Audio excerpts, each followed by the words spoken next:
Oh my goodness. We are on the threshold of an explosion in innovation, and crypto is symptomatic of it. Uh, the seeds for what is about to happen were planted during the 20 years that ended with the tech and telecom bubble. Those seeds have been gestating for 20 to 25 years, sometimes 30 years, and are now beginning to blossom. And that's not even the right word. They are exploding into existence. So we think there are 5 major platforms, 14 different technologies that are all getting ready to move into the sweet spot of their SCurves. And there are going to be convergences between and among these technologies. So you're going to have one SCurve feeding another, and creating explosive energy and explosive growth. And I think in the crypto space, we're going to see blockchain technology and artificial intelligence converge and cause explosive reactions. So it's pretty exciting. Just to get back to investing in the future, when I was trying to explain to someone what I wanted to do before starting Ark, and who's not in our business, he said to me, "Oh, you mean that in the future of investing is investing in the future?"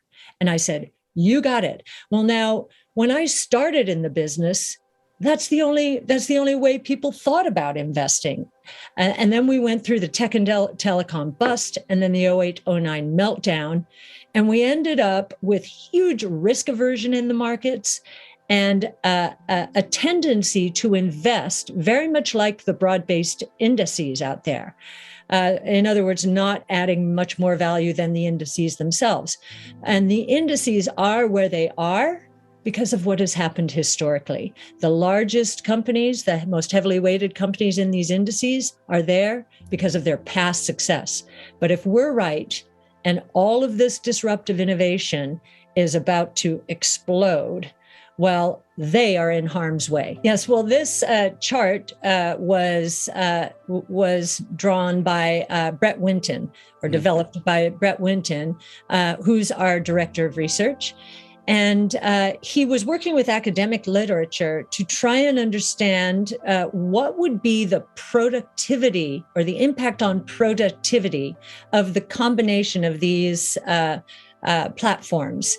And what he's depicting here is the productivity uplift is going to be unlike anything we've ever seen. We've had multiple platforms evolving at the same time only once before, and that was in the early 1900s: telephone, automobile, and electricity. And that world. That was the technologically enabled innovation of the time and transformed our world completely. Let me put some numbers on where we are now. In 2019, when we did this chart, we evaluated the market cap around the world associated with truly transformative innovation. That year, it was $7 trillion. So it was less than 10% of the global equity market cap. That's public equity.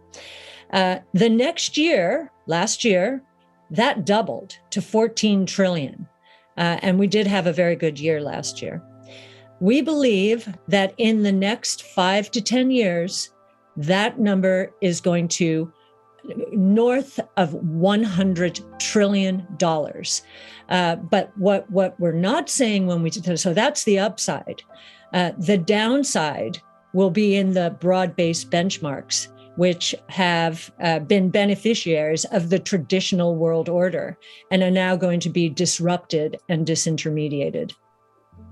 So in order to summarize this section about like this explosive innovation, what is the current market holding true that you think the market is fundamentally wrong about?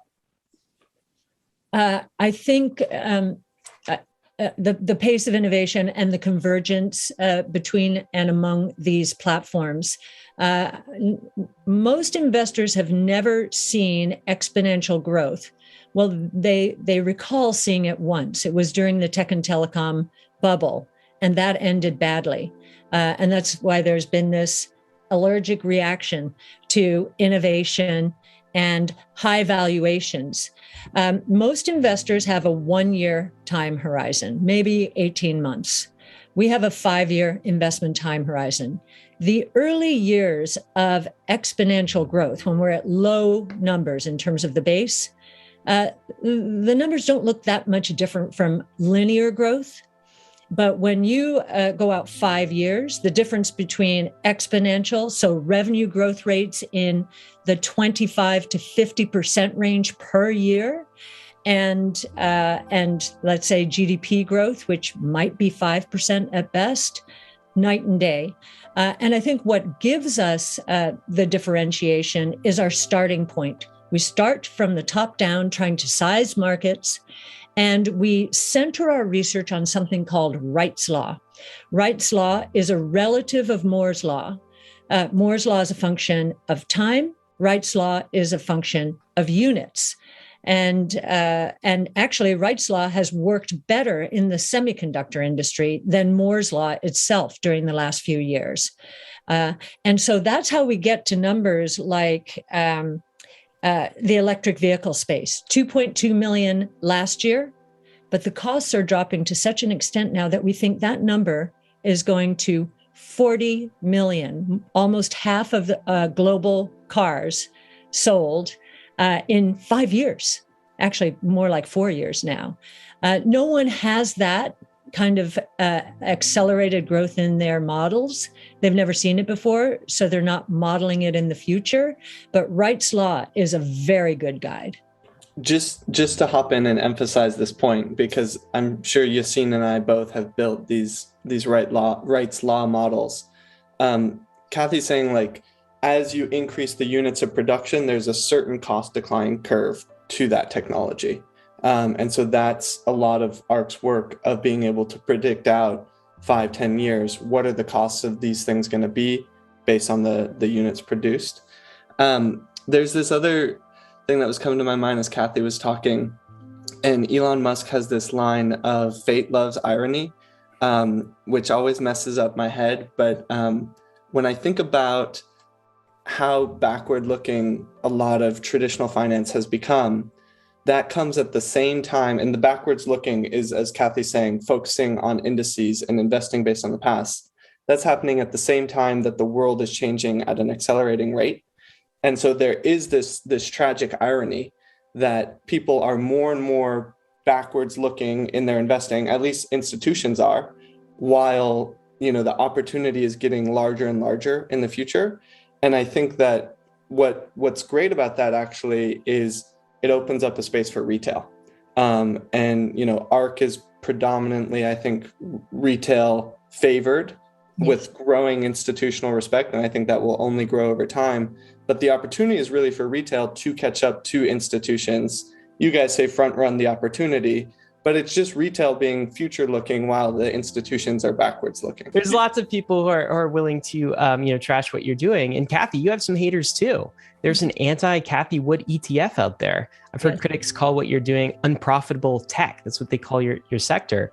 Our friend from Real Vision, Raoul Paul, was just on recently. And he says part of this is because people are fundamentally afraid of change. Is there something to that? Why do you think there are like the haters of the world disparaging the work that you're doing and kind of your method?